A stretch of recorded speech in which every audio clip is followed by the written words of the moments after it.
son A con diéresis, aquí está A, luego está el O. Cuereño y cuerira, yo cuerire, voy cuerire, uy, uy, Y buena gente, ¿cómo están? Yo espero que se encuentren muy, pero que muy bien. Señores, en esta ocasión vamos a aprender las vocales en Overo. Es muy interesante nuestro lenguaje, nuestras vocales en Overo. Señores, para que sepan, para empezar tengo que darle esta introducción. Dale like al video si te gusta el video, suscríbete, comenta el video, dame tu aporte ahí en esos comentarios, que eso nutre más nuestro lenguaje. Y sobre todo no olvides suscribirte. Vamos con el video, vamos allá.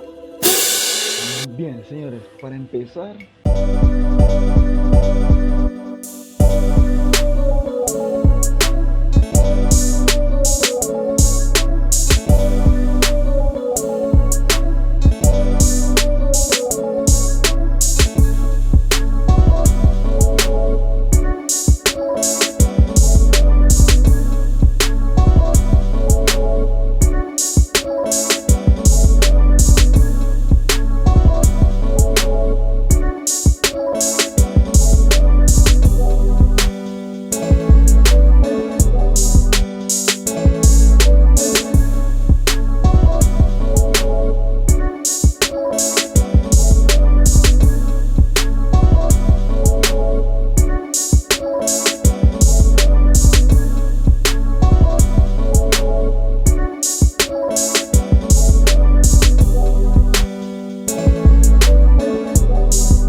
que es lo más importante, suscríbete y sin más que decirle, vamos, que nos vamos.